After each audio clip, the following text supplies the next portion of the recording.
सुंदरपुर नाम के गांव में दीपक नाम का एक व्यक्ति अपनी पत्नी और अपनी एक बेटी के साथ रहा करता था। दीपक के माता पिता बचपन में ही गुजर चुके थे। वह गांव के एक सेठ के यहाँ पर नौकरी करता था और उसकी पत्नी गांव के जमींदार के घर पर जाके साफ सफाई का काम करती। दोनों पति पत्नी मिलकर खूब मेहनत करते और अपनी बेटी के साथ कठिनाई भरी जीवन व्यतीत करते। यूँ तो ठंडी हमेशा ही पड़ती, लेकिन इस साल तापमान बहुत ही ज़्यादा घट गया था, जिससे ठंडी भी बहुत ज़ोरों से अपना कहर ढा रही थी। ये देखकर गांव के सभी लोग ठंड से बहुत ही डरे हुए थे। ठंड के कारण सभी परेशान थे। दीपक ने अपनी पत्नी से कहा, देख रही हो इस साल कितनी ज़्यादा ठंड पड़ रही है। इतनी ठंड में काम करना भी बहुत मुश्किल हो रहा है। इतनी ठंडी में घर से बाहर निकलना भी मुश्किल हो रहा है। न जाने इस साल की ठंडी कैसे कटेगी। इतना कहकर दीपक काम पर चला गया। थोड़ी देर बाद दीपक की पत्नी भी जमींदार के यहाँ काम करने के लिए निकल पड़ी। उसकी बेटी घर पर अकेली रह गई। जब दीपक की पत्नी जमींदार के यहाँ पर पहुँची तो जमींदार स्वभाव से बहुत कठोर और क्रोधी था। दरवाजे पर खड़ा होकर अपने कुछ सेवकों पर चिल्ला रहा था। तभी उसकी नज़र दीपक की पत्नी पर पड़ी। वह उसके ऊपर चिल्लाते हुए बोला, इतनी देर से आ रही हो, तुम्हें पता भी है कि इस ठंड में मेरे आदमी घर का काम जल्दी ख़त्म करना चाहते हैं। लगता है काम की इतनी कीमत नहीं समझती हो। मालिक माफ़ कर दीजिए, आज ठंड इतनी ज़्यादा थी कि जल्दी उठ नहीं पाई, लेकिन मैं जल्दी सब काम निपटा दूंगी। दीपक की पत्नी ने डरते हुए कहा। जमींदार फिर बोला, बहाने बनाने तो तुम्हें आता है। अगर आज से काम में कोई भी कोताही हुई तो तुम्हारा हिसाब कर दूंगा। याद रखना, तुम्हारी जगह लेने वाले की कमी नहीं है। जमींदार की बात सुनकर दीपक की पत्नी को बहुत दुख हुआ, लेकिन उसकी मजबूरी थी। वह चुपचाप अपना काम करने जा ही रही थी कि तभी वहाँ पर जमींदार की पत्नी आई और बोली, क्यों डांट रहे हो उसे इतनी ठंड में? वह भी इंसान है, काम करने आई है, यही क्या कम है? आपको थोड़ा सा भी दया नहीं आ रहा है? तुम नहीं जानती ठकुराइन, इन लोगों को समय पर सबक सिखाना जरूरी है, नहीं तो यह हमारे सर पर चढ़कर नाचने लगेंगे और कोई भी काम ठीक से नहीं करेंगे। दीपक की पत्नी ने कुछ नहीं कहा। उसने सिर झुका लिया और अपनी बेटी की सोचते हुए जल्दी काम खत्म करने में लग गई। लेकिन उसके मन में जमींदार के व्यवहार को लेकर आक्रोश पनपने लगा। इधर दीपक ठंड से कांपते हुए सेठ के खेतों में मजदूरी कर रहा था। सेठ अपने खेतों का काम कराने के लिए दीपक और कुछ मजदूरों को सख्त निगरानी में रखता था। एक पल के लिए भी किसी को सुस्ताने नहीं देता। अगर कोई थोड़ा सुस्ताता तो कहता, मैं आज की मजदूरी काट लूँगा। अगर किसी ने मुफ्तखोरी करने की कोशिश भी की, आज मेरा काम पूरा नहीं हुआ तो मैं एक भी रुपया नहीं दूंगा। दीपक सिर हिलाते हुए कहता, नहीं मालिक, पूरी मेहनत कर रहा हूँ, बस ठंड थोड़ी ज़्यादा है, इसलिए हाथ पैर जम रहे हैं, लेकिन आपका काम मैं पूरा करके ही जाऊंगा। आप चिंता न करें मालिक। दीपक के चेहरे पर थकान साफ झलक रही थी। सुबह से ही ठंड में काम करते करते उसके हाथ अकड़ गए थे, लेकिन उसे अपनी बेटी और पत्नी के लिए कमाना था। वह जानता था कि उसकी मेहनत ही उसका सहारा है। हे भगवान, यह कैसी परीक्षा ले रहे हो? इतने ठंड मौसम में भी काम करना पड़ रहा है, लेकिन अगर मैंने काम छोड़ दिया तो सेठ मुझे काम से निकाल देगा। घर कैसे चलेगा? धीरे धीरे दिन ढलने लगा। दीपक ठंड में किसी तरह काम निपटाकर घर लौटने की सोच रहा था, लेकिन सेठ ने उसे और देर तक रोक लिया। आज का काम पूरा करके ही जाना है, समझा? नहीं तो कल से मत आना।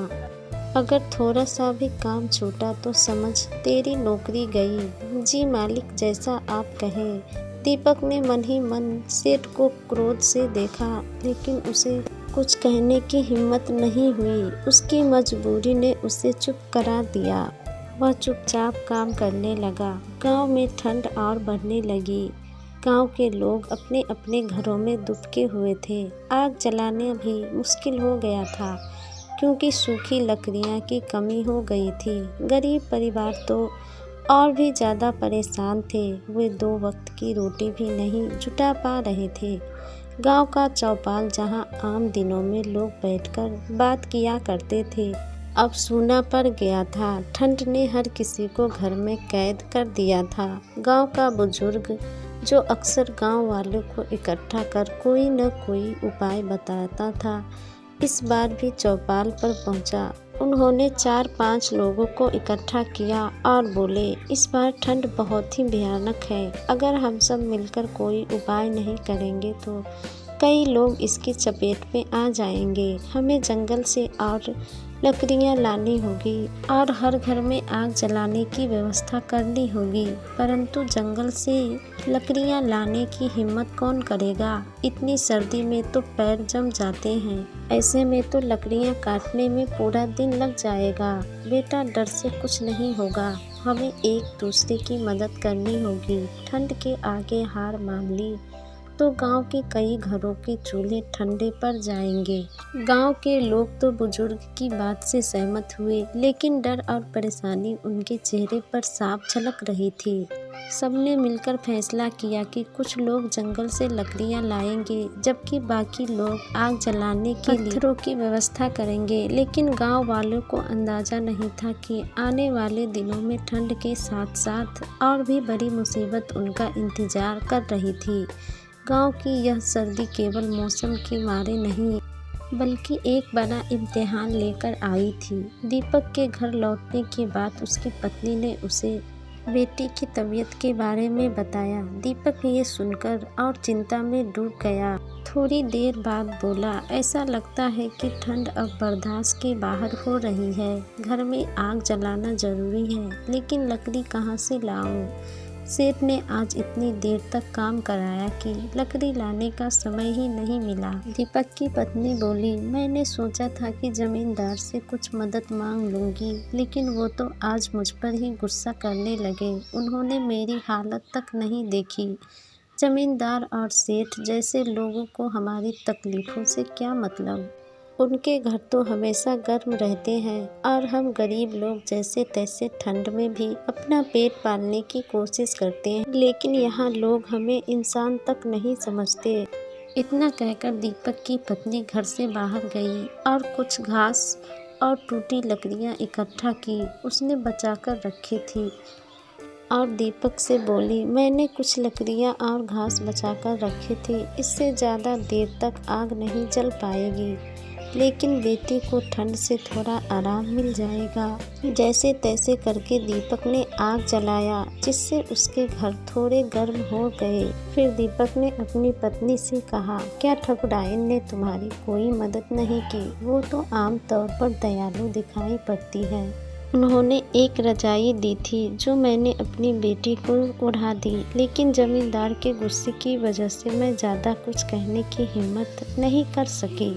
वो मुझ पर चीखने लगे। पत्नी की बात सुनकर दीपक बोला, हमारी जिंदगी में हर जगह वही दिक्कत है। हम मेहनत करते हैं पर लोग हमारी हालत देखकर भी आँख फेर लेते हैं।